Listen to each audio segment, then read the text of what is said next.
ये ऑप्शन से तब तक होता है जब तक आपको लगता है कि हर स्कूल में कंडीशन है, नहीं है, जो गवर्नमेंट डिक्लेयर नहीं कर स्कूल खोलेगा, इसको तो स्ट्रिक्टली होगा, खत्म सारे ऑप्शन। गवर्नमेंट नहीं कह रही है कि स्कूल खुल रहे हैं और कॉलेज खुल रहे हैं, तो इसका मतलब ऑप्शन ही रह गया, फोन की बात की रहेगी। जब स्कूल ने डिक्लेयर कर दिया है कि सब कुछ खुलना है तो फिर फोन क्यों लग जाना। पिछली बार तो लास्ट तक उन्होंने नहीं डिक्लेयर किया था, पिछली बार स्कूलों ने अपनी मर्जी की थी, गवर्नमेंट ने डिक्लेयर नहीं किया था। तो स्कूल ने मर्जी होता तो गवर्नमेंट को, इस बार तो गवर्नमेंट ने डिक्लेयर कर दिया इसको खोलने हैं, खत्म हो जाती। दोनों में ऐसे कर रहे थे, पहले कोई 2 से मिलियन 2 से चलिए, कोई 2 से 4 से चलिए। हां जी, पूरा रेगुलर स्कूल हो गया सर। अब तो 10th 12th क्लियर है, बोर्ड एग्जाम होंगे। Sir good afternoon sir. जी बेटा, गुड आफ्टरनून एवरीवन। आप लोगों के बीच जो कोचिंग क्लासेस है वो 1 सितंबर से खुल जाएगी। परमिशन पेरेंट्स की कंसर्न मेरे को भेज देना, क्योंकि 1 सितंबर से मोस्ट प्रोबब्ली 1 से 2 सितंबर से हम ऑफलाइन क्लासेस शुरू कर रहे हैं। ठीक है बच्चे, और साथ साथ ऑनलाइन क्लास, ऑनलाइन और ऑफलाइन दोनों आपके वो चलेंगे। ऑफलाइन जो है वो सेंटर पे होगा, कोचिंग सेंटर पे, और ऑनलाइन जो है वो साथ साथ चलती रहेगी। तो जिन बच्चों को ऑनलाइन में प्रॉब्लम है वो ऑफलाइन में फर्स्ट वीक ऑफ सितंबर से हमारी क्लासेस शुरू हो जाएगी। बस 1-2 दिन मेरे को व्हाइट वॉश दोबारा वहां पे करवानी है, वो करवा के दोबारा साइज बाई करके हम सितंबर से क्लासेस जो है वो ऑफलाइन में कंडक्ट करेंगे। सारे टेस्ट आप लोगों के संडे पे होने शुरू हो जाएंगे, और हर बच्चे ने अपने पेरेंट्स के कंसर्न मेरे को सेंड कर देने हैं। पेरेंट्स के कंसर्न का मतलब लेटर चाहिए, पेरेंट्स से फोन पे बात चाहिए, क्योंकि आप लोग ये लेटर लिखे तो नहीं, हमारे पेरेंट्स अलाउ नहीं कर रहे, मैं पेरेंट्स से ही पूछूंगा। और जो जो बच्चे के कोई कंपनी का रीजन होगा वो सी बच्चा जो है वो ऑनलाइन पे सेम टाइम पे क्लासेस लेगा, बाकी सब बच्चे ऑफलाइन में लेंगे। और मैं अपने सामने जज करूंगा, क्योंकि सारे पेपर तो फाइनली आपके ऑफलाइन मोड पे होने हैं। तो अगर आप लोगों ने लापरवाही करी तो बोर्ड में फेल हो जाओगे, रिजल्ट खराब कर लोगे। क्योंकि जब इसको अपने दिल से को तो मना सकते हो, पर अपने हर चीज से कंप्रोमाइज नहीं कर सकते। अगर पेपर बोर्ड में होने ही ऑफलाइन है तो फिर ऑफलाइन की आदत डाल दो। अगर नकल छुपाते रहोगे, बार बार छुपाते रहोगे चीजें को, तो आदत पड़ जाएगी वैसे नकल मारने की गूगल पे, और आगे अपने कैरियर को स्पॉइल कर लोगे। तो लास्ट टाइम कह रहा हूँ, तो 2 बच्चे भी चीटिंग करते गूगल की हेल्प से पेपर देते थे, उस चीज को छोड़ दो आदत, क्योंकि अब धीरे धीरे केसेस खत्म हो गए हैं, स्कूल रीओपन हो गए हैं, पेपर पूरा का पूरा ऑफलाइन में मोड पे कंडक्ट होगा। और उसमें प्रॉब्लम में आ जाओगे, पेरेंट शॉप में आ जाइए कि भैया लास्ट ईयर तो अच्छे नंबर आते रहे गूगल की हेल्प से, अब क्यों नहीं आ रहे। तो बता रहा हूँ आप लोगों को, हमारे टेस्ट ऑफलाइन मोड पे शुरू हो जाएंगे। तो सितंबर आप लोगों ने अगर न्यूज चला के देख ली है तो मजीद सिसोदिया जी ने डिक्लेयर कर दिया है कि पेपर जो है ऑफलाइन मोड पे होंगे। तो जो भी बच्चे जो है एवरेज और नकल के रो से बैठे थे अपने टेस्टों में, वजह सीरियस हो जाओ सारे बच्चे। ठीक है जी। हाँ जी, मुझे पूरी उम्मीद थी अश्मित कुछ क्वेश्चन पूछेगी, बोलो बेटा। हाँ अश्मित बोल बेटा, तेरी पूरी हो गई बेटा, तेरे को ये तो सर मैं पूछ हाँ जी बेटा। सर आपने क्या कहा, एक्चुअली आपकी वॉइस बहुत ज्यादा कट हो रही है। हाँ ब्रेक हो रही है ना बेटा, मैंने यही कहा कि 1 ज्यादा सितंबर क्रैक हो रही है, कुछ समझ नहीं आया। अब समझ आ जाएगा। 1 सितंबर से स्कूल भी खुल रहे हैं और कोचिंग सेंटर भी खुल रहे हैं। सारी क्लासेस ऑफलाइन मोड पे होगी। कोई एक आध बच्चे का कोई रीजन होगा तो ही उसकी क्लास में ऑनलाइन पे रखूंगा, बट अब ऑफलाइन सारे टेस्ट हो जाएंगे। और बार बार छुट्टी होने पर मैं रिकॉर्डिंग सेंड नहीं करूंगा, ये हर बच्चा सुन लीजिए। अब ऑफलाइन क्लासेस शुरू होने वाली हैं, इसलिए घूमना फिरना मस्ती बंद कर दीजिए, क्योंकि मैं बार बार बैकअप क्लास नहीं दूंगा। क्योंकि जितनी क्लासेस ऑनलाइन में आपने रिकॉर्डिंग मांग ली, अब वो सब नहीं होगी। ऑफलाइन मोड पे सारा काम सीरियसली चलेगा, क्योंकि इस बार आपके जितने भी अप्रूवल एग्जाम होने हैं बोर्ड में, वो भी सारे ऑफलाइन मोड पे होने हैं। आज गवर्नमेंट ने डिक्लेयर कर दिया है बात, तो इसलिए सारे बच्चे सीरियस हो जाओ। समझ आ गया स्पीड? अब तो वॉइस क्लियर होगी बेटा। हाँ जी, सब बच्चों को कोई डाउट नहीं है, शुरू करें? चलिए जी। तो फर्स्ट वीक ऑफ सितंबर के अंदर हो सकता है 2nd से या 3rd सितंबर बस स्कूल जाके देख लिया कंडीशन क्या है। अगर स्कूल 1 सितंबर से रीओपन हो जाते हैं तो 2nd या 3rd सितंबर से कोचिंग सेंटर भी रीओपन हो जाएंगे। आज गवर्नमेंट ने डिक्लेयर कर दिया है, तो सारे बच्चे रेडी रहना। आज 28/7 हो गई है। 5 डेज के बाद आप लोगों के मोस्ट प्रोबेबली हम लोग 2nd या 3rd सितंबर से क्लासेस अपनी ऑफलाइन मोड पे कर देंगे, बट ऑनलाइन चलेगी। बट मैं बच्चों को बार बार यही प्रेफर करूंगा कि जिसका कोई रीजनेबल फैक्टर है वही बच्चा ऑनलाइन क्लास लेना, बाकी ऑफलाइन लेना।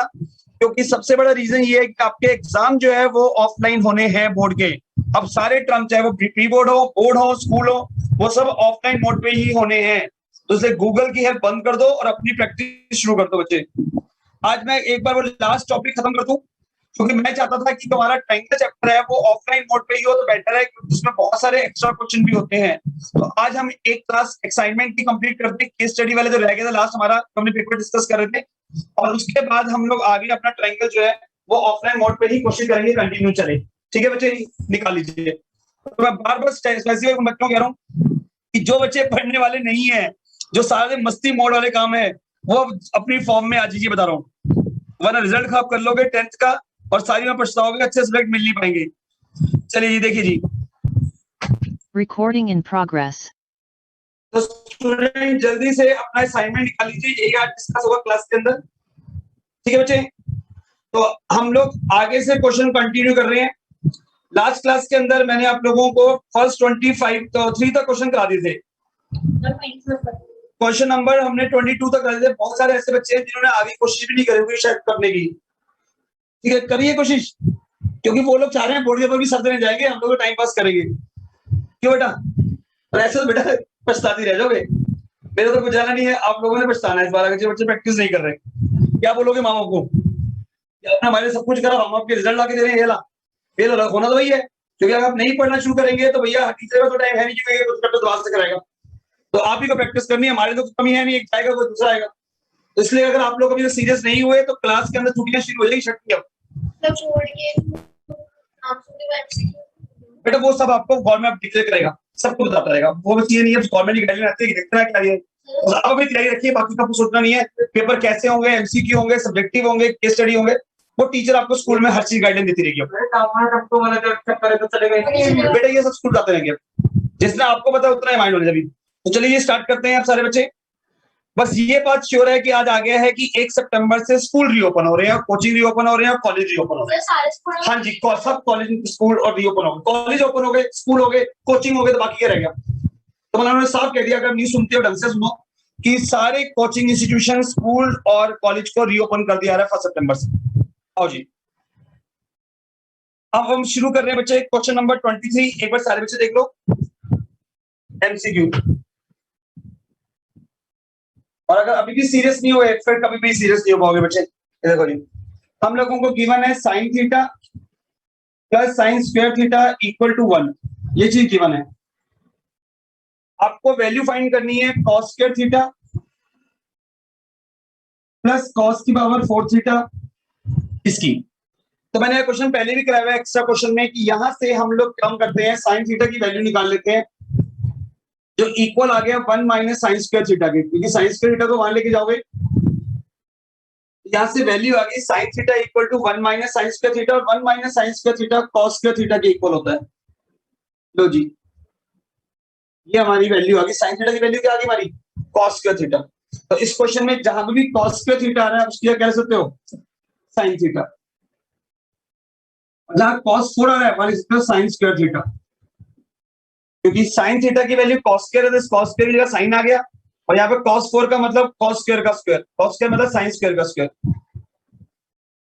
तो ये हो गया जी आप लोगों का साइन की 4 जो सेम क्वेश्चन बन गया। ये हमारा पूरा क्वेश्चन बन गया जो 1 की इक्वल है, तो इसका मतलब इस पूरे की वैल्यू 1 है। नोट कर लीजिए जल्दी जल्दी बच्चे, स्पीड से।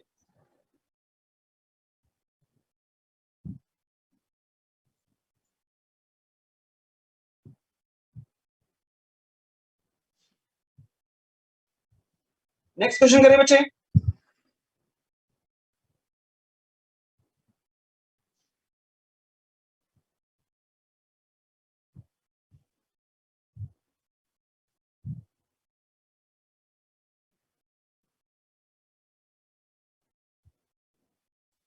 इसको रब कर दे बच्चे।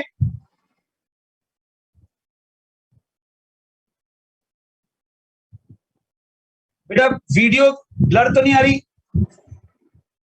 नो सर, सर हल्की हल्की आ रही है सर। जिसको आ रही है वो नेटवर्क चेक करो, क्योंकि यहाँ से सिग्नल पूरे जा रहे हैं बच्चे। एक बार आप चेक करो आपके वहां पे प्रॉब्लम नहीं है। सर आपकी बिल्कुल वॉइस भी ठीक आ रही बीच है में सर। कट रही है। तो बेटा फिर आपका ना वॉइस वहां प्रॉब्लम होगी बच्चे, नेटवर्क की। यहाँ से बिल्कुल क्लियर जा रही है बच्चे, एक बार आप चेक कर लेना। चलो ज्यादा दिन की बात नहीं रहेगी, 2-3 दिन की बात ही रहेगी, अब वैसे भी ऑफलाइन क्लासेस शुरू हो रही है। चलो जी देखो, अब यहाँ तक क्लियर है सबको? देखिए नेक्स्ट क्वेश्चन,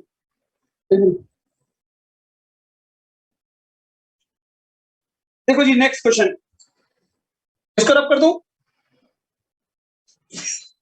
देखो जी, चलो जी अब question number 24। a cos theta plus b sin theta equal to m, a sin theta minus b cos theta equal to n। हमें फाइंड द वैल्यू करनी है बी स्क्वायर प्लस ए square की, हमें इसकी value find करनी है, इसकी value find करनी है। तो एक सिंपल कंसेप्ट के अकॉर्डिंग बच्चे, अगर आप लोग इस क्वेश्चन में स्क्वेयरिंग और एडिंग कर दें तो आपको आंसर आ जाएगा। कैसे करना है स्क्वेयरिंग और एडिंग? अगर हम इसका स्क्वेयरिंग बोथ साइड करें तो ये बन जाएगा a cos theta plus b sin theta का whole square equal to m square, और यहां पे आ जाएगा a sin theta minus b cos theta का होल स्क्वायर n स्क्वायर। तो हमने स्क्वेयरिंग बोथ साइड कर दी। अब जब स्क्वायर को खोलेंगे तो ये हो गया a square plus b square plus 2ab,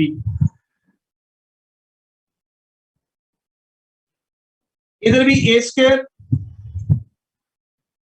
plus b square minus 2ab। अब बहुत सिंपल कंसेप्ट है, अगर एडिंग 1 और 2 कर दे तो इन दोनों में जब प्लस करोगे इन दोनों में से a स्क्वायर कॉमन आ जाएगा, ये हो जाएगा cos square theta plus sin square theta. इनको भी जब ऐड करोगे तो इनमें से b स्क्वायर कॉमन आ गया, तो ये आ गया sin square theta plus cos square theta. और जब इन दोनों को ऐड करोगे तो 2ab sin theta 2ab cos theta cut जाएगा, और राइट हैंड साइड में आ गया m square plus n square. अब देखो बेटा क्या आ गया, इसकी वैल्यू 1 हो गई, इसकी वैल्यू 1 हो गई, तो ये प्रूफ हो गया कि a square plus b square m square plus n square के इक्वल है। बच्चे हमें यही पूछा था क्वेश्चन में कि a square plus b square की वैल्यू किसके इक्वल है, तो a square plus b square m square plus n square के इक्वल है। हमने इस क्वेश्चन में स्क्वेयरिंग बोथ साइड कर दी और एडिंग 1 और 2 कर दिया। समझ आया तानिश कैसे करें? तो स्क्वेयरिंग बोथ साइड और एडिंग 1 और 2। अब आप लोगों के एक बार ये सिलेबस कंप्लीट होने के बाद सारे चैप्टर के केस स्टडी और अपना जितने भी एमसी क्वेश्चन 1 मार्क्स के फिर से रिवीजन करेंगे। तो अब ध्यान से करना सारे बच्चे, क्योंकि अब साथ साथ ऑफलाइन टेस्ट भी साथ साथ चलेंगे एवरी संडे के संडे, जैसे हमारा पहले होते थे। जब आप लोगों का सेंटर जो था वो खुला होता था तो मैं हर संडे टेस्ट देता था ऑफलाइन मोड पे, और मंडे को वो टेस्ट पेपर डिस्कस होता था। आपके वही कंडीशन शुरू हो जाएगी, अब टेस्ट एवरी संडे हो करेंगे आप लोगों के ऑफलाइन मोड पे, क्योंकि ऑनलाइन में टेस्ट में सारी चीटिंग करके आप कर लेते हो तो उसको जजमेंट नहीं हो पाती कौन बच्चा जो है फेक है कौन जेन्युइन है। तो अब हम लोगों का एक्चुअल पता चलेगा। जैसे अब टेस्ट सीरीज भी शुरू करेंगे सितंबर 1 से। बस एक बार किसी के अगर बहुत ज्यादा रीजन है, कोई प्रॉब्लम है, तो वो बच्चा ऑनलाइन क्लास देना, उसके लिए मैं ऑप्शन रखूंगा। बाकी सब बच्चे ऑफलाइन पे ही आएंगे अब सेंटर पे। ठीक है जी, इसको रब कर दूं।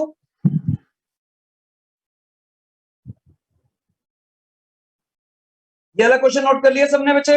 रिया समय आ रहा है बेटा? Sir 1 minute sir. हाँ जी हाँ जी।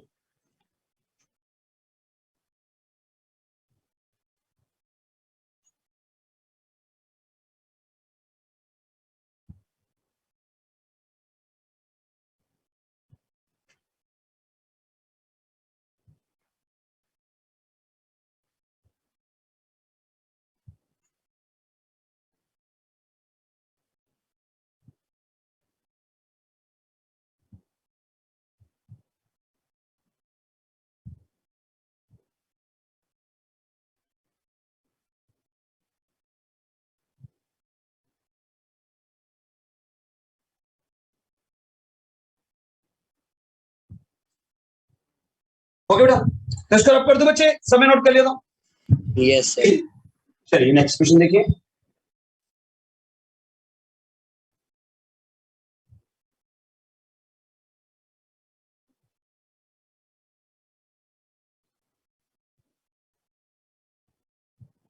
देखिए जी, क्वेश्चन नंबर 25,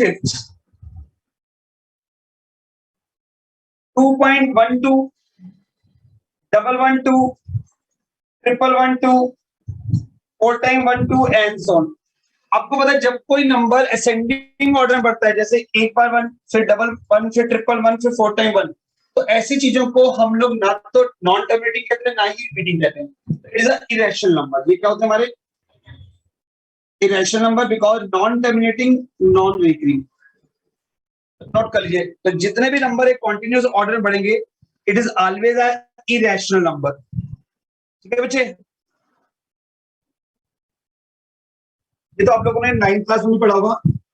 जो ना इंटीजर और जो रैशनल नंबर होते हैं वो 3 टाइप के होते हैं, इंटीजर्स की फॉर्म में हो, टर्मिनेटिंग डेसिमल की फॉर्म में हो, या नॉन टर्मिनेटिंग रिपीटिंग डेसिमल की फॉर्म में। बट नॉन टर्मिनेटिंग नॉन वीकिंग जो होते हैं वो ऑलवेज क्या होते हैं, इरेशनल नंबर। ध्यान से अब है केस स्टडी, केस बेस पे को सेक्शन बी। तो सारे बच्चे ध्यान से देखना, अब सेक्शन बी स्टार्ट कर रहे हैं जो केस स्टडी के ऊपर बेस है। इसको मैं रब कर रहा हूं, डाल लो हेडिंग सेक्शन बी।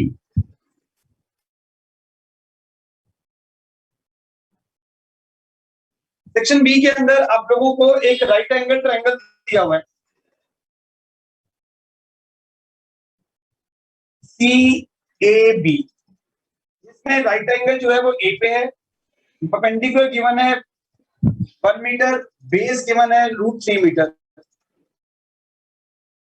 इस क्वेश्चन में सबसे पहले एक बात नोट करना बच्चे, आपको लैंग्वेज में लिखा था right triangular sign board ABC used by student class 10 to display the save water, AC1 AB √3 angle है 90। अब पहले क्वेश्चन में कह रहा है find the cos B + C, आपको इसकी वैल्यू फाइंड करनी है। तो बहुत सिंपल है बच्चे कि हम लोगों को पता है कि ट्रायंगल के तीनों एंगलों का सम मिला के 180 होता है। जब ट्रायंगल के तीनों सम का मिला के 180 होता है एंगल सम प्रॉपर्टी से, और जिसमें एंगल A 90 है तो B + C की वैल्यू भी 90 आ गई। यहां से B + C का सम भी 90 आ गया।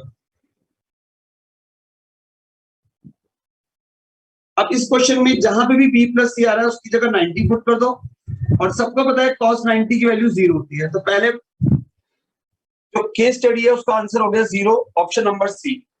तो नोट कर लीजिए ऑप्शन नंबर C। दूसरी केस स्टडी में साइन B की वैल्यू मांगी हुई है, तो एंगल B की वैल्यू मांगी हुई है, तो साइन B होता है P/H, जिसमें आपको P पता है, परपेंडिकुलर हो गया AC और H हो गया BC। अब इसके लिए पहले BC निकालना पड़ेगा पाइथागोरस से, तो यहां से निकाल लेते हैं जी। BC का स्क्वायर इक्वल टू AC का स्क्वायर प्लस AB का स्क्वायर। AC आपको गिवन है 1 और AB गिवन है √3, तो 4 का √2 हो गया, BC की वैल्यू 2 आ गई। यहां से AC/BC 1/2 आ गया, जो हमारा ऑप्शन नंबर है बी।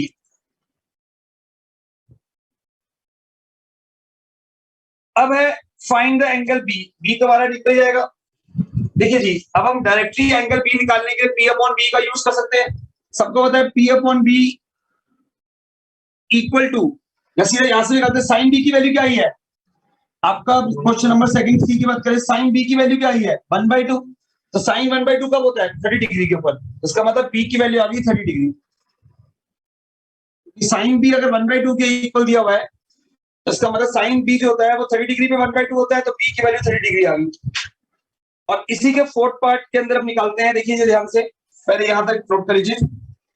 अब इसका फोर्थ पार्ट देखो, फोर्थ पार्ट के अंदर साइन B निकालना है और C निकालना है और tan A/2 निकालना है। देखिए बच्चे, तो आपको पता है एंगल B निकल चुका है कितना 30 डिग्री, एंगल A कितना है 90, तो 90 और 30 कितने होते हैं 120, 180 में से 120 गए तो कितना आ गया 60। अब यहां लगा देते हैं, हमें वैल्यू निकालनी है साइन B फोर्थ पार्ट में minus cos C plus tan A/2। बहुत सिंपल, अभी हमें पता है B निकला है हमारा 30 डिग्री, C निकला है 60 डिग्री और A निकला है 90/2 45 डिग्री। समझ आया कैसे निकला? B की जगह लगा दी 30 डिग्री, C की जगह लगा दिया 60 डिग्री और A की जगह लगा दिया 90/2 मतलब 45 डिग्री। sin 30 की वैल्यू 1/2 और 60 की वैल्यू 1/2, tan 45 की वैल्यू 1, 1/2 कट गया, इसका आंसर 1 आ गया, जो है हमारा ऑप्शन नंबर A। अब लास्ट क्वेश्चन नंबर 5 पार्ट करेंगे, पहले यहां तक नोट कर लीजिए फिर 5 पार्ट देख लो जल्दी से बच्चे।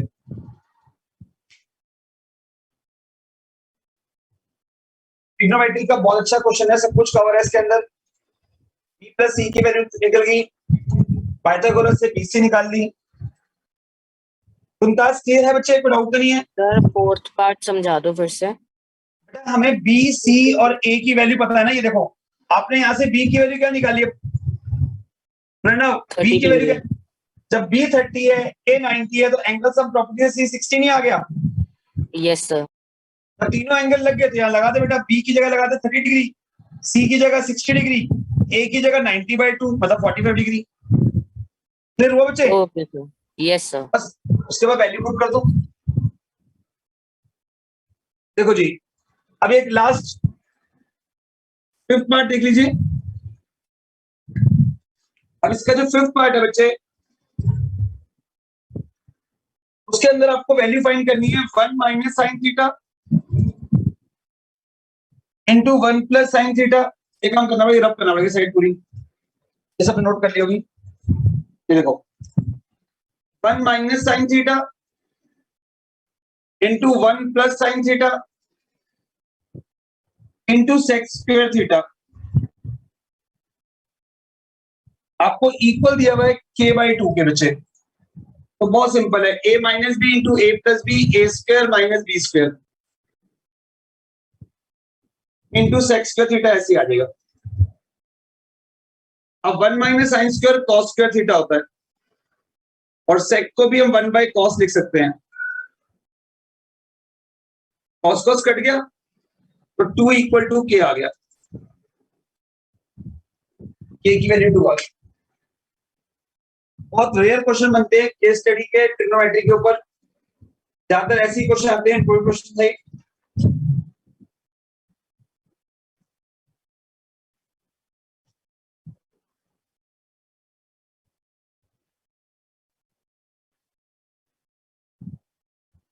याद है, नोट कर लिए समझे बच्चे? नेक्स्ट करें।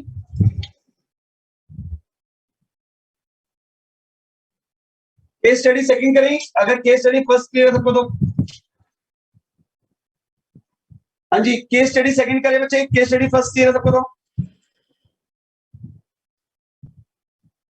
सर एक मिनट सर।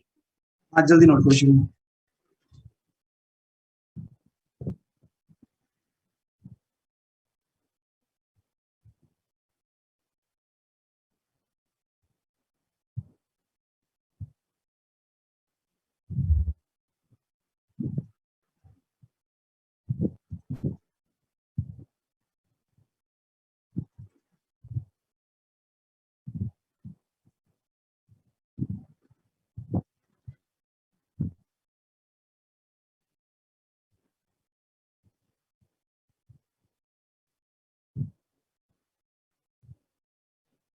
देखो नेक्स्ट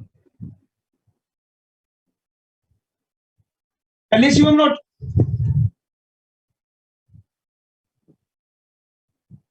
देखो जी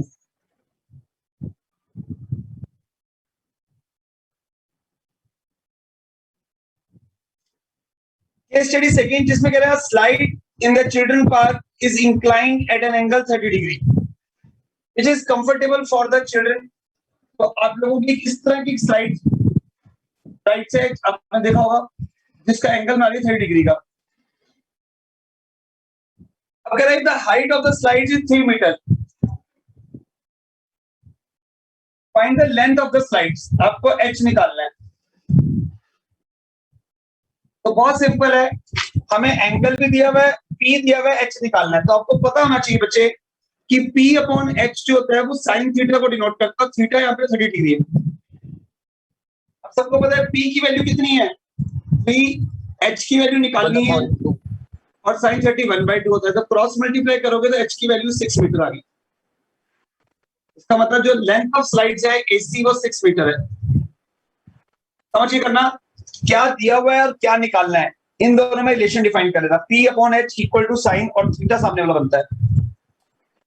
सबको क्लियर हो गया? Yes sir.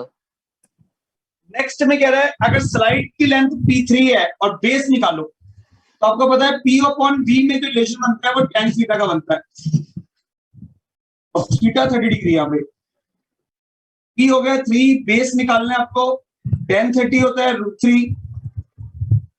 अब ये √3 नीचे आके डिवाइड का हो जाएगा और बेस यहाँ पे आ जाएगा, रैशनलाइज सिर्फ करोगे, ये 3√3/3 हो जाएगा, 3 कट जाएगा। इसका मतलब जो बेस है BC, हमारा बेस BC है, उसकी लेंथ आ गई √3 मीटर। नोट कर लीजिए। क्लियर है बच्चे?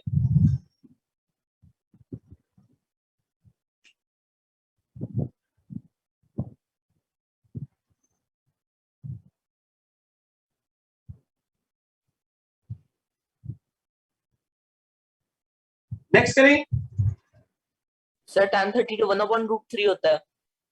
हाँ, 1030 रूट, अच्छा 1/√3, सॉरी तो 3√3 आ जाएगी, तो आसान होगा। हाँ, बेस की वैल्यू आ गई 3√3।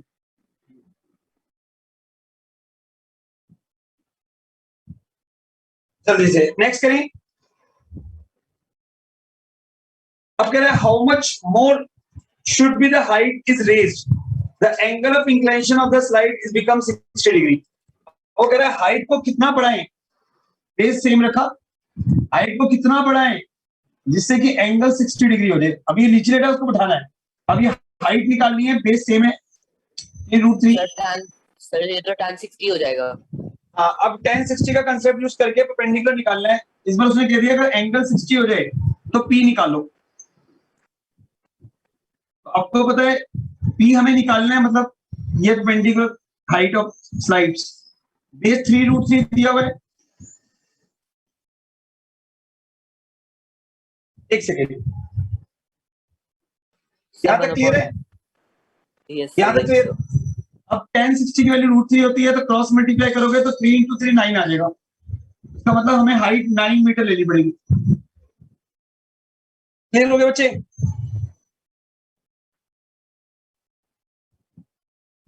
अब वो कह रहा है अगर हाइट 9 हो जाए तो नई स्लाइड्स की लेंथ निकालो। ये आप लोगों को नया निकालना है।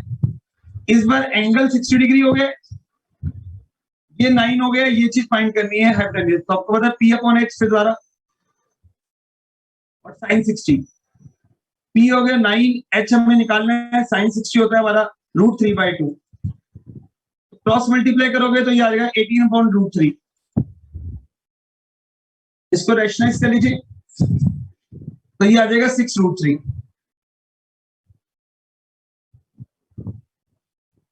तो जी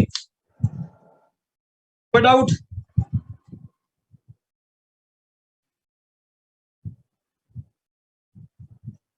और लास्ट पार्ट देखिए इसका, इसको रब कर दूं, समय नोट करा। अब इसके लास्ट पार्ट देख लीजिए, फिफ्थ पार्ट। ये था first part, second, third, fourth.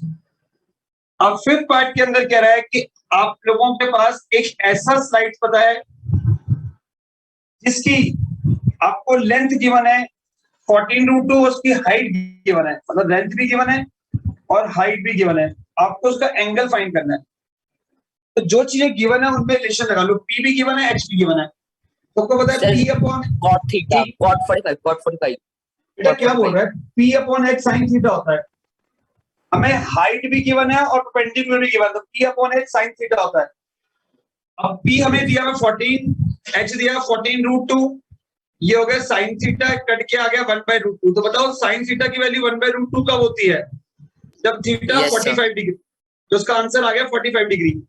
हमें इंक्लाइन एंगल निकालना था इस क्वेश्चन में, कितने डिग्री का एंगल इंक्लाइन कर रही है स्लाइड्स। अगर उसकी हाइट 14 है और लेंथ 14√2 है।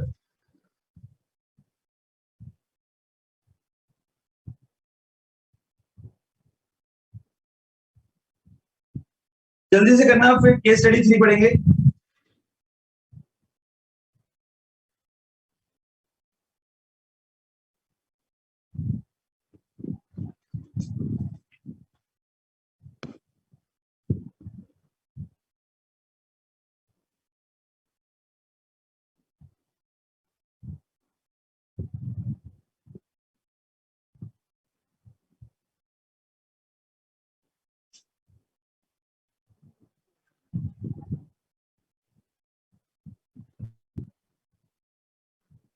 यहां तक क्लियर हो गया? नेक्स्ट पढ़े बच्चे।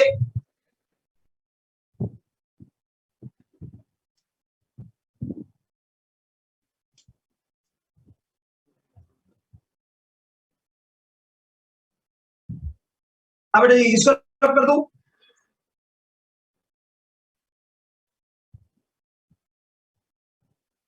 हमने नोट कर लिया। सर एक मिनट लास्ट नोट कर दूं। जल्दी करिए बेटा। इसके बाद दिन का हो गया, केस स्टडी से ट्राई करना शुरू करिए।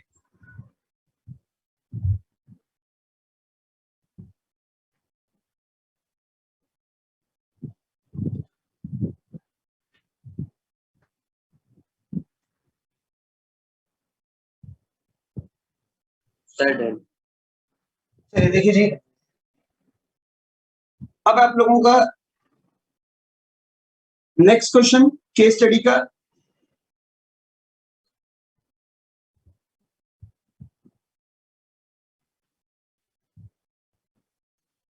हाँ जी बेटा, तो नेक्स्ट क्वेश्चन के अंदर आप लोगों को एक केस दिया हुआ है जो लाइब्रेरी के ऊपर है। सॉरी, एक 14 Feb is celebrated as an international book reading day, and many countries in the world celebrate this day.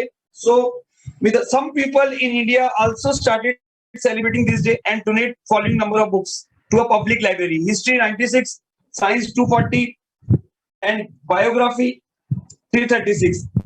These books have to be stacked in such a way that all books are stored topic wise and each stack contains equal number of books. Based on the above information, answer the following questions. आप इतना खर्चा कर लेते तो अपनी जगह ले लेते फोटो भी। हाँ जी, इतना अपने को भी करते थोड़ा उसमें कर लेगा पढ़ाई भी। क्वेश्चन तो पढ़ लो खोल के, हमसे बुक बंद करवाया।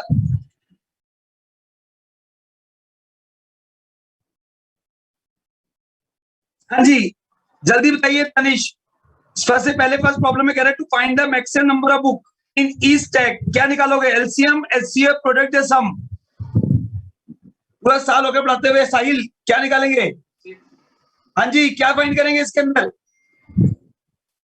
Tanish, to find the maximum number of books in each tag. सबको क्लियर हुआ? सबने वर्ड प्रॉब्लम पढ़ी?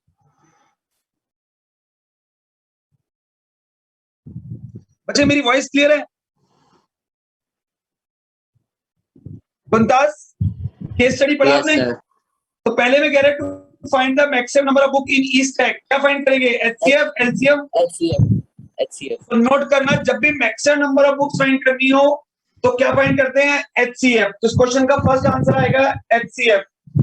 आपको तीनों बुक का एचसीएफ फाइंड करना पड़ेगा, चाहे वो बुक आप लोगों की साइंस की हो, हिस्ट्री की हो या बायोग्राफी की हो। ठीक है जी। Second part, prime factor of 336। Second part में आपको प्राइम फैक्टर निकालने हैं 336 के।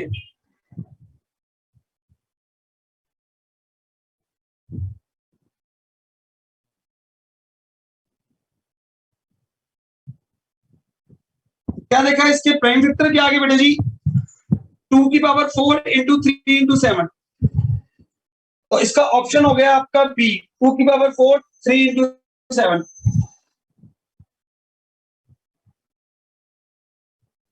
इसका थर्ड पार्ट में कह रहा है what is the maximum number book of each tag. तो आप इन तीनों का जल्दी से एचसीएफ निकालिए,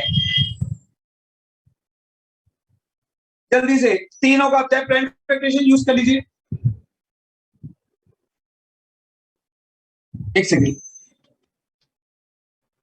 आपको बुक दिया 96, 240 और 336 बना लिए।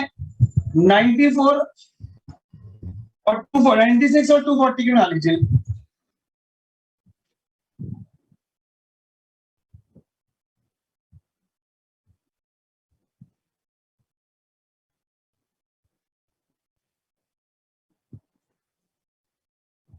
देखिए जी,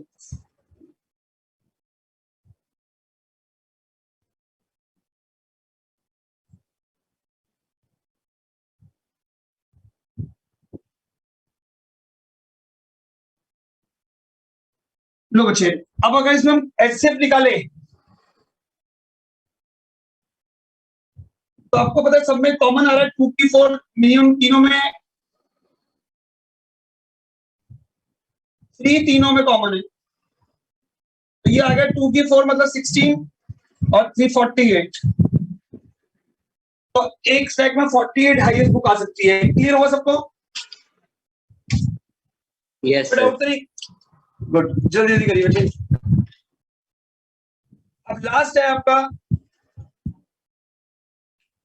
इसका fourth part, what will be the decimal expansion of a rational number formed by taking the number of science book as a numerator। जल्दी से नोट कर, मैं रब करूं। इसके नेक्स्ट पार्ट में कह रहा है, अगर थर्ड पार्ट के अंदर अगर साइंस बुक जो है वो अगर न्यूमरेटर में ले लो books and number of biography and as a denominator, तो चेक करो टर्मिनेटिंग आएगा नॉन टर्मिनेटिंग आएगा।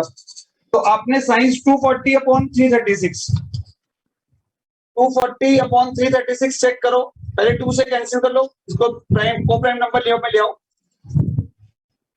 कैंसिल हो रहा है, फिर कैंसिल होगा, समझ आ गया बच्चे? तो अब तब तक कैंसिल करते ही इसको जब तक ये स्टैंड फॉर्म में ना आ जाए, जैसे 5/7 की फॉर्म आ गई। अब 5/7 का मतलब है डिनोमिनेटर के प्राइम फैक्टर में अदर देन 2.5 आ रहा है, so it is a non terminating repeating decimal. तो ये हमारा किसका है? नॉन टर्मिनेटिंग रिपीटिंग डेसिमल है, सी ऑप्शन। क्लियर हो सबको?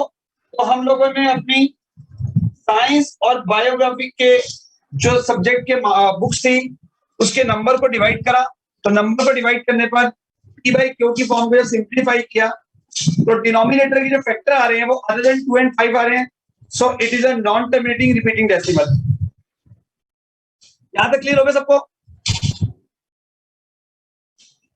और लास्ट में आपसे कह रहा है, इसके लास्ट ऑप्शन में कह रहा है कि एलसीएम और एलसीएम किसके इक्वल होते हैं?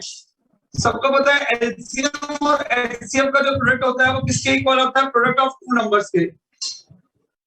लिख लीजिए इसके आंसर में प्रोडक्ट ऑफ टू नंबर। तो ये ऑप्शन हो गया हमारा LCM into LCM equal to product of two number, again option number. चलिए जी, केस स्टडी डिस्कस हो गया। अब इसके बाद के जो क्वेश्चन है वो स्टेटमेंट बेस्ड पे है।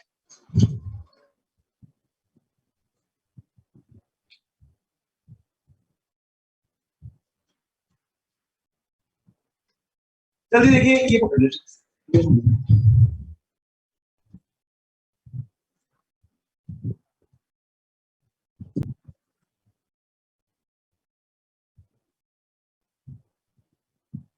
यहां से मैं नोट कर लिया।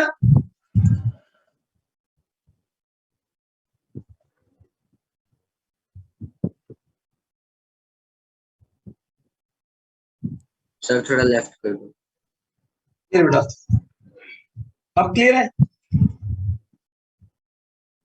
Yes sir. चलिए नोट करिए।